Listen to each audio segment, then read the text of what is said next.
How is it that someone as powerful, rich, and evil as Fingy Conners can be completely forgotten? The history of Fingy Conners' domination over Buffalo's Irish waterfront First Ward reads like a Hollywood mashup between The Godfather and On the Waterfront. Except, unlike those classic Marlon Brando films, Conners' story is entirely true. Fingy Conners, in his youth, made a name for himself as a violent street thug, who soon rose to become a gang leader, who then rose to become the chairman of the Democratic Party of New York State. He headed that powerful political office even as he continued to enforce his domination through his street gang and the city's police department. He himself was not above bullying and assaulting his rivals, even in public. Fingy Conners was identified in print as a murderer, both by the Catholic Union and Times newspaper and Collier's National magazine. For 50 years, Fingy Conners monopolized every aspect of life in Buffalo, New York's second largest city, where he literally owned the police, the politicians, and the municipal judges, all while controlling the narrative as publisher of the city's most widely read newspapers.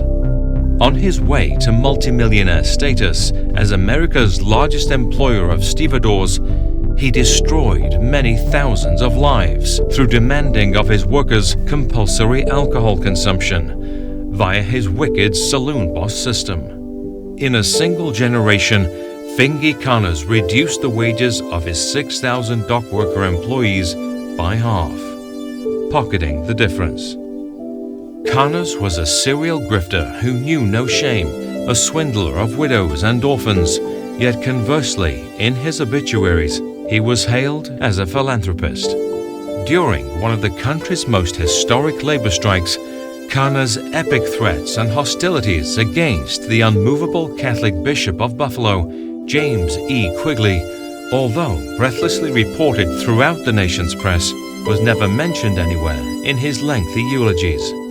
Yet within these same eulogies, he was praised as being a devoted Catholic.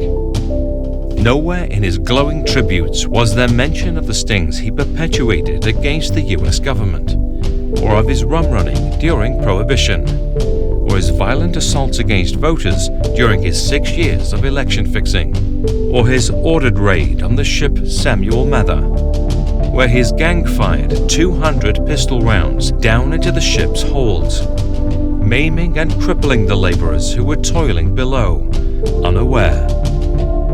How do we know all of these things, and more, about an individual that history has forgotten? A man who came to control 85% of all shipping on North America's vast inland sea, the Great Lakes. A man who was neither punished in life nor reviled in death. We know these things because Fingy Conners' street gang was made up of author Richard Sullivan's own family members, and he himself is related to Fingy Conners through marriage. The fascinating life journey of Fingy Conners, interwoven as it was with the everyday lives of those he ruled over, is told in the 5-volume epic historical novel The First Ward by Richard Sullivan. The First Ward, volumes 1 through 5, are available at Amazon.com and from fine booksellers everywhere.